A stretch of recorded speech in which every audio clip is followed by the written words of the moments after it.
우리는 앞에 그 말씀부터 시작하여서 16장 말씀서부터 시작하여서 이스라엘 백성 안에서 하나님께서 리더십에 대하여서 주시는 그러한 말씀을 보고 있습니다.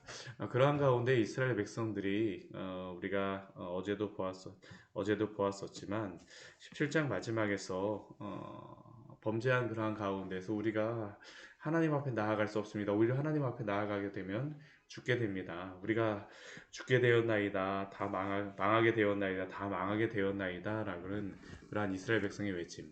그리고 이러한 외침에 대하여서 하나님께서 주시는 그러한 말씀은 어, 너희의 방법이 아니라 나의 방법으로 너희가 내 앞에 나올 수 있다라는 그런 말씀입니다. 그리고 그것은 결국에는 예수 그리스도의 그런 구원에 대한 것을 예표하는 말씀이지만 또 이스라엘 백성에게 그 어제 말씀서부터 시작하여서 레위 지파 또한 제사장 집안을 통하여서 이스라엘 백성이 나올 수 있음을 알려주셨습니다. 이스라엘 백성을 하나님께 예배하는 것에 대하여서 하나님께 예배하는 방법에 대하여서 아론의 제사장 집안을 통하여서 또한 레위 지파를 통하여서 이러한 것들을 행하라라고 말씀하셨고 아론 그 제사장 집안에게는 그러한 직무와 또한 그러한 직분으로서 하나님 앞에 예배하는 것에 대한 그러한 책임과 함께 또 이것이 선물이라라고 말씀하여 주셨습니다. 그런데 이 하나님 앞에 예배하는 그러한 통로로서 제사장 집안과 레위 지파를 이렇게 세우시는 그러한 말씀은 그것으로서만 마치는 것이 아닙니다. 오늘 8절서부터 이 18장의 그 나머지 뒤의 말씀은 이 제사장 집안과 레위 지파가 성소 안에서 성막 안에서 하나님을 예배하며 섬길 때에 그러면 그들이 어떻게 생활할 것인가 라는 그러한 부분에 대하여서도 주시는 말씀이 그 뒤에 나오고 있습니다. 이게 굉장히 이게 중요한 그런 말씀이죠. 그 아론과 그 제사장 집안과 레위 집안에 대하여서 어떻게 그들의 몫을 직무를 행한 것에 대해서 줄지. 그리고 이것이 이 말씀이 오늘날에도 저는 굉장히 중요한 말씀이라고 생각을 합니다. 왜냐하면 현대교회에서도 교회 안에서 사역을 하고 있는 많은 사역자들, 저희 교회 같은 경우는 사례를 받는 게 목사인 저밖에 없지만 큰 교회에서는 사례를 받는 목회자들도 굉장히 많을 뿐더러 또한 봉사하는 여러 봉사자들에게도 사례를 하는 경우가 많기 때문에 어떻게 그 사례에 대하여서 하고 또한 그것에 대하여서 또한 받는 그러한 사역자들은 어떻게 그것을 받을 것인가라는 것에 대해서 원리적인 부분을 주시는 말씀이 바로 이 말씀입니다. 그러니까 이 말씀을 오늘날에는 굉장히 잘하는 게 필요합니다. 저도 어렸을 때 이 말씀을 들었던 기억이 있습니다. 예전에 그 부흥 집회를 하면서 부흥 강사님께서 이 말씀을 이 소금 언약이라 해갖고 제가 들어갖고 소금 언약이 도대체 뭐냐 설탕 언약이 아니라 왜 소금 언약만 말씀하시냐 그런 제가 어린 그냥 생각에 그렇게 기억했던 그러한 생각이 나는데 오늘 말씀에서 그 원리에 대하여서 말씀하여 주십니다. 먼저 오늘 그 8절 말씀을 보면 중요한 원리가 이 8절 말씀 가운데 나오고 있습니다. 여호와께서 또 아론에게 이르시되 어제도 말씀드렸던 것 같이 보통 하나님께서는 모세에게 직접 말씀하시거나 모세와 아론에게 말씀하신 다음에 모세를 통하여서 아론에게 전달하시는데 이 제사장으로서 하나님의 성소에서 어떻게 섬길지에 대한 그러한 말씀은 직접 아론에게 주십니다. 오늘 제사장 집안에 대하여서 어떻게 이 몫에 대한 말씀을 주시는가에 대하여서도 아론에게 이르시죠. 기준이 되는 그러한 기본적인 그 원리가 무엇입니까? 보라 내가 내 거제물 곧 이스라엘 자손이 거룩하게 한 모든 헌물을 내가 주관하게 하고 내가 기름 부음을 받았으므로 말미암아 그것을 너와 내 아들들에게 영구한 몫의 음식으로 주노라라고 말씀하십니다. 여기서 중요한 원리가 나타나고 있죠. 하나님께서는 제사장이 하나님의 성막이나 성전에서 봉사하기에 이들에게 직접 광야에서 오늘 그 지금 광야에서 이스라엘 백성들이 만나를 먹고 있지 않습니까? 만나를 주듯이 만나를 주는 것과 같이 이 성막에서 봉사하는 이 제사장과 레이지파에게 하나님 직접 하늘에서 뭐 만나를 주신다거나 그런 말씀을 하시지 않습니다. 오늘 말씀해 보게 되면 그러나 내가 내 거제물을 또한 그 거제물이 무엇이냐면 이스라엘 자손이 거룩하게 한 모든 헌물을 내가 주관하게 한다라고 말씀하세요. 이것이 무엇입니까?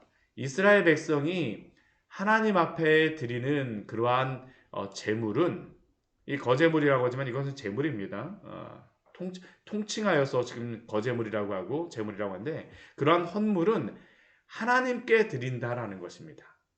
중요한 원리가 바로 첫 번째 원리가 이것이죠. 우리가 하나님께 헌물을 드린다라고 하는 것은 정말 하나님께 드리는 것입니다.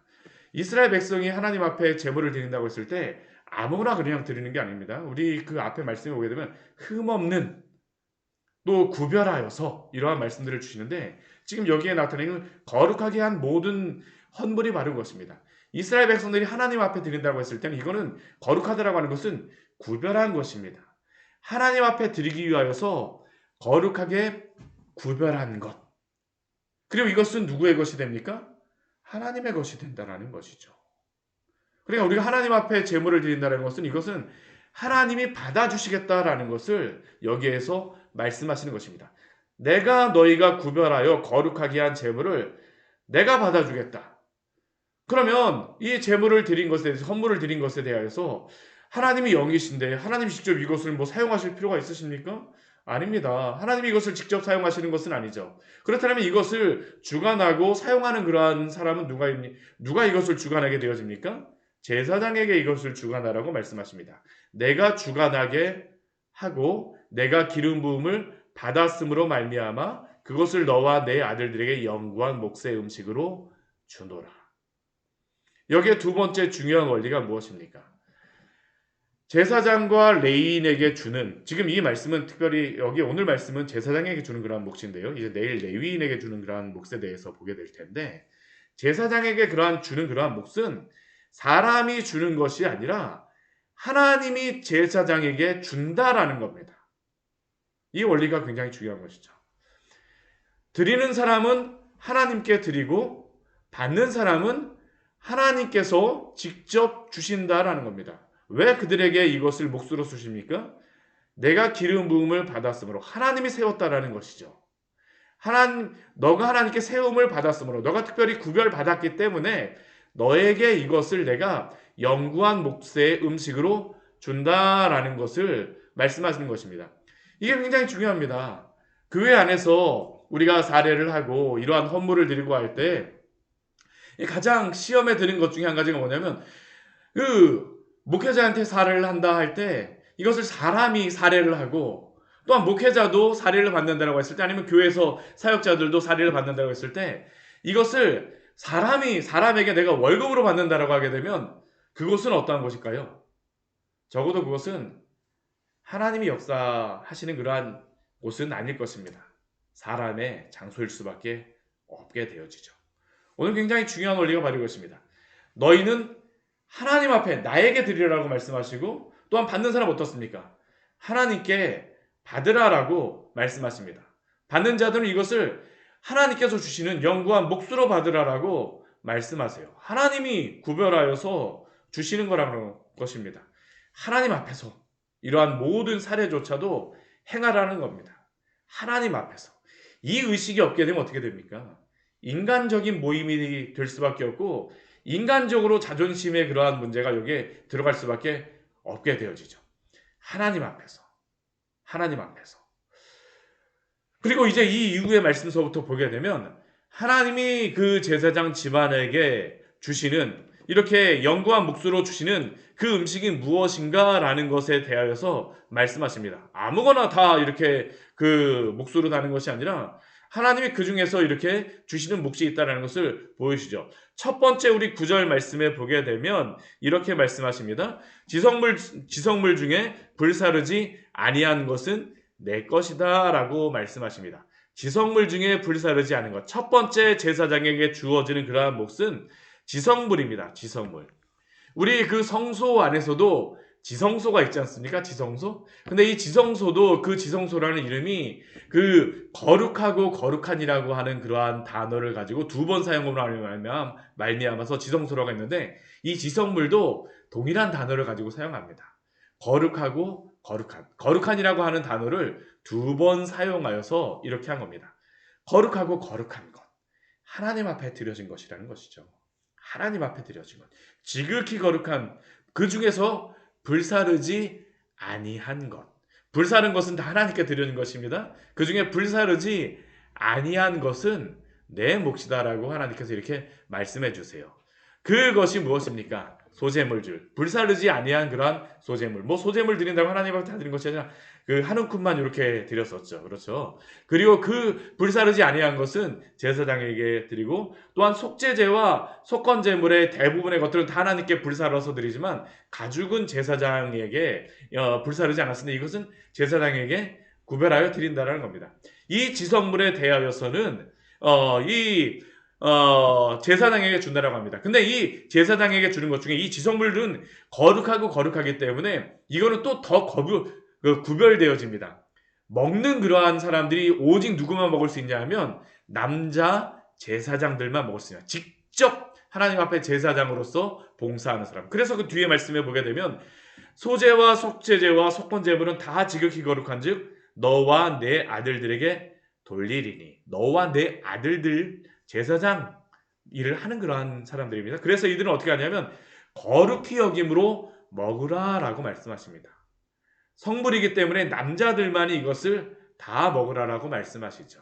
그러니까 제사장으로서 봉사하는 사람들만이 이것을 먹으라라고 특별히 구별하여서 말씀하신 것입니다. 두 번째 이제 제사장에게 돌리는 그러한 몫은 무엇이냐 하면 우리 11절 우리 그 말씀에 나오고 있는데 이스라엘 자손이 드리는 거제물과 모든 요제물을 내게 돌리라라고 말씀하십니다. 거제라고 하는 것은 들어올리는 제사입니다. 요제라고 하는 것은 흔드는 것이죠. 거제물과 요제는 제사장에게 돌리라고 말씀하십니다. 이것에 대해서 또 무엇이라고 말씀하십니까? 이것은 제 남자 제사장들만 먹는 것이 아니라 너와 내 자녀에게 영구한 몫의 음식으로 주었은즉 내 집에 정결한 자마다. 내 집에 정결한 자이기 때문에 그 가족들이 이것을 먹을 것이다 라고 주신 그러한 것입니다. 이러한 것들에 대하여서는 온 가족이 영구한 몫으로 내 집에 정결한 자마다. 여기에도 제한이 있습니다. 정결한 자만이 이것을 먹어야 된다고 말씀하시죠. 세 번째 그 제사장에게 주는 그러한 몫은 무엇이냐면 12절과 13절 말씀에 보면 나오고 있는데 첫 소산입니다. 땅에 농사로 지은 것입니다. 첫 소산으로 해서 그래서 제일 좋은 기름, 첫 번째 나는 그러한 기름이죠. 우리가 보통 이러한 기름을 올리브에서 엑스트라 버진 올리브라고 해요. 그렇게 하지 않습니까? 이러한 기름을 첫 번째 나는 그러한 기름을 제사장에게 드리라고 하는 겁니다. 그리고 제일 좋은 포도주와 곡식을 내게 주었은즉 그것을 처음 익은 열매는 제사장의 몫으로 그 집에 정결한 자마다 먹을 것이다 라고 제사장들에게 이것을 몫으로 주셨습니다. 그리고 네 번째 하나님께서 제사장의 몫으로 주시는 것은 14절 말씀에 나와 있는데 특별히 드린 모든 것. 이 특별히 드린 것은 무엇이겠습니까? 감사의 그러한 화목제나 아니면 그 외에 여러 가지 자원제 등 이러한 것들, 특별하게 드리는 그러한 것들에 대하여서는 제사장의 몫으로서 이렇게 주어진다라고 말씀하고 있습니다. 그리고 또 다섯 번째 하나님께서 제사장에게 주시는 것은 무엇이냐 하면 우리 15절부터 18절까지의 말씀을 보게 되면 앞에서는 첫 소산, 농사에 대해서 말씀하시는데요. 우리 15절부터 18절까지의 말씀에서는 사람과 짐승에 대하여서도 제사장의 몫을 주십니다. 우리 15절 말씀에 보게 되면 처음으로 나는 사람이나 짐승은 다 내 것이로되 라고 말씀하시죠. 근데 사람을 주는 게 아닙니다. 이 사람에 대해서는 어떻게 하냐면 처음으로 태어난 장자에 대하여서는 반드시 대속할 것이요 또한 처음 태어난 부정한 짐승도 대속할 것이다 라고 말씀하십니다. 이 대속이라고 하는 것은 예수 그리스도가 우리를 위하여서 대속하시지 않으셨습니까? 대속하신 것 아닙니까? 그렇죠? 대신 속죄하는 제물이 있다라는 겁니다. 대신 속죄 제물로서 드리는 것이 있다는 것이죠. 사람에 대해서는 어떻게 합니까? 그래서 우리 16절 말씀을 보게 되면 사람을 대속할 때에는 성소의 세겔로서 은 5세겔로 대속해라라고 말씀하시고요. 우리 앞에 부정한 짐승이라고 하는데 이 부정한 짐승은 대표적인 게 무엇이냐면 나귀입니다. 나귀. 나귀 같은 경우에 우리가 그 앞에 출애굽기 말씀에 보게 되면 부정한 짐승이기 때문에 이건 하나님 앞에 직접 드릴 수 없습니다. 근데 나귀가 이스라엘 백성에게는 반드시 필요합니다. 짐승을 나르거나 아니면 예수님도 나귀를 타고 가셨죠. 그렇죠. 나르는 것으로서 이 나귀가 필요합니다. 그래서 이 나귀의 첫 새끼는 어떻게 하냐면 어린 양으로서 대속하라라고 출애굽기에서 말씀하십니다. 여기에서는 언급하지 않으세요. 그런데 그렇다면 나머지 정한 짐승에 대해서는 어떻게 하십니까? 제물로 드릴 수 있는 짐승이 바로 정한 짐승입니다. 우리 그래서 17절 말씀을 보게 되면 처음 태어난 소나 처음 태어난 양이나 처음 태어난 염소 같은 경우는 대속하여서 뭐 드리는 것이 아니라 직접 처음 태어난 것은 제물로서 하나님께 바칠 것을 명령하십니다. 그래서 그 피는 제단에 뿌리고 그 기름은 불살라서 하나님께 화제로 드리되 고기에 대해서는 어떻습니까? 흔든 가슴과 오른쪽 너쪽 다리와 같이 제사장에게 돌리라라고 말씀하여 주시죠. 그리고 이 5가지의 제물들이 제사장의 몫으로서 또한 그 가족에게 주어지는 것이고요. 이러한 모든 것들을 마무리하시면서 우리 19절 말씀에 이렇게 말씀하십니다. 이스라엘 자손이 여호와께 거제로 드리는 모든 성물은 앞에와 동일합니다. 거제물로 드리는 모든 예물에 대해서 말씀하시는데 거제로 드리는 모든 성물은 영구한 몫의 음식으로 너와 내 자녀에게 준다라고 말씀하시죠. 이것을 가지고 제사장이 또한 생활을 할 것을 말씀하시는 것입니다. 그리고 이것을 무엇이라고 말씀하십니까? 우리 뒤에 보게 되면 이는 여호와 앞에 너와 내 후손에게 영원한 소금 언약이다라고 말씀하세요. 변하지 않는 언약으로서 하나님께서 이렇게 제사장에게 이 몫의 음식으로 주시겠다라고 약속하시는 것입니다. 그러니까 이것은 하나님이 주신다라는 것이죠. 사람이 주거나 사람에게 받거나 하는 것이 아니라 하나님이 제사장에게 그러한 몫으로서 주신다라고 말씀하고 계십니다. 그리고 그 가운데에서 20절 말씀에 보게 되면 왜 이렇게 제사장들에게 많은 몫이 주어지는 것 같지만 왜 이렇게 제사장들에게 레위 지파에게 주어야 됩니까? 왜 이것을 말씀하실까요? 오늘 이것을 말씀하실까요? 20절 말씀에 그 이유를 말씀하십니다. 우리 20절 말씀 같이 한번 읽겠습니다. 여호와께서 또 아론에게 이르시되 너는 이스라엘 자손의 땅에 기업도 없겠고 그들 중에 아무 분깃도 없을 것이나 내가 이스라엘 자손 중에 내 분깃이요 내 기업이니라. 아멘.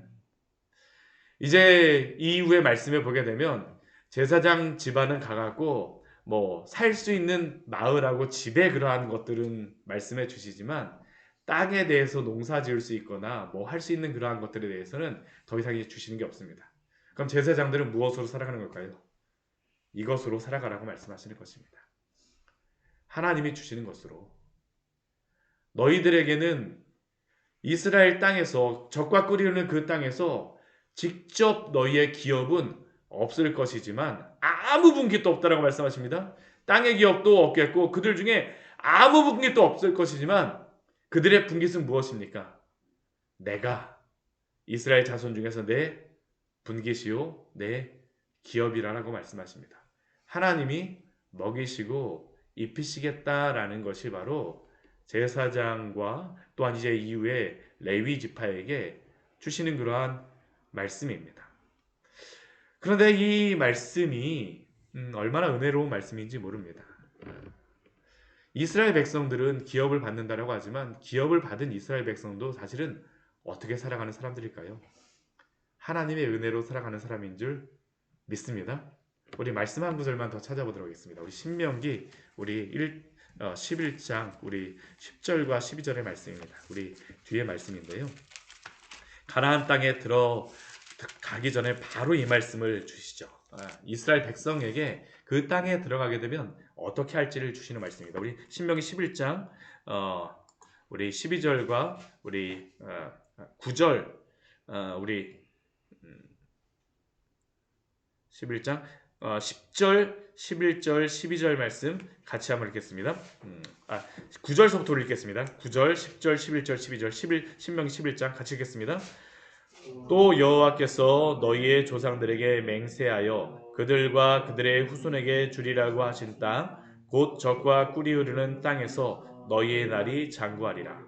내가 들어가 차지하려 하는 땅은 내가 나온 애굽 땅과 같지 아니하니 거기에서는 너희가 파종한 후에 발로 물 대기를 채소밭에 댐과 같이 하였거니와 너희가 건너가서 차지할 땅은 산과 골짜기가 있어서 하늘에서 내리는 비를 흡수하는 땅이요 내 하나님 여호와께서 돌보아 주시는 땅이라. 연초부터 연말까지 내 하나님 여호와의 눈이 항상 그 위에 있느니라. 아멘. 여기에서 주시는 말씀이 무엇입니까? 이스라엘 땅은 분명히 젖과 꿀이 흐르는 땅인데 사계절 내내 추수할 수 있는 그러한 땅이며 짐승까지 하게 되면 너무나도 풍요로운 땅입니다. 목축도 잘 되고 곡식도 잘 됩니다. 한 가지에 딱 필요한 사항이 있습니다. 하나님이 하늘에서 비를 주시지 않으면 말짱황인 땅이 그 땅입니다. 연초부터 연말까지 그 모든 땅을 하나님께서 직접 지켜보시면서 돌보아 주시지 않으면 이스라엘 백성은 젖과 꿀이 흐르는 땅을 기업으로 받았음에도 불구하고 쫄쫄 굶을 수밖에 없습니다. 왜냐하면 그곳은 강이 없기 때문에 요단강에서 물 기를 수 없어요. 요단강은 다 100m, 200m 아래입니다. 물을 길어서 올라갈 수도 없습니다. 골짜기도 더 올라갈 수도 없어요. 유일한 방법은 하나님이 주셔야지만 됩니다. 비를 주셔야지만 됩니다. 그런 하나님이 주시면 어떻게 할까요? 굉장히 풍요로운 땅이죠. 이스라엘 백성은 바로 이러한 곳에 기업으로 받았습니다. 그리고 또한 제사장 집안은 하나님이 은혜로 주시는 그러한 소산물을 또 그들이 하나님 앞에 감사함으로 바쳤을 때에 그것을 어떻게 합니까? 또 하나님이 주심으로 말미암아 먹고 하나님 앞에 예배드리는 공동체가 바로 이스라엘 백성의 공동체였습니다. 이것이 바로 교회입니다. 교회도 동일합니다. 교회 목회자가 사례를 받지만 그러나 사례하는 모든 성도들은 어떻습니까? 하나님이 연초부터 연말까지 지켜주시기 때문에 또한 그 삶을 지탱하여 주시기 때문에 그 삶을 살아갈 수 있는 줄 믿습니다. 하나님의 은혜로 살아가는 것이죠. 성도는 모든 사람이 다 하나님의 은혜로 살아가는 것입니다. 내가 누구에게 무엇을 주고 받고가 아닙니다. 모두 다 하나님이 주는 것입니다. 하나님이 주시지 않은 것은 하나도 없다라고 생각하고 살아가는 사람들이 바로 교회에 모인 사람들이며 하나님이 주셨기 때문에 또 하나님 앞에 거룩하게 구별함으로 드리고 또한 그것을 몫으로 받는 사람들은 오늘 말씀에 보면 굉장히 중요한 것이 제사장들에게 주시는 말씀이 정결하게 거룩하게라는 그러한 말씀입니다. 하나님이 주셨기 때문에 함부로 쓰지 말라는 겁니다. 정결하게 그것을 또한 사용할 것을 말씀하십니다. 오늘도 주의 거룩한 백성으로 이렇게 살아가시기를 축원합니다. 같이 기도하도록 하겠습니다. 하나님 아버지 오늘 말씀을 통해서 우리에게 귀한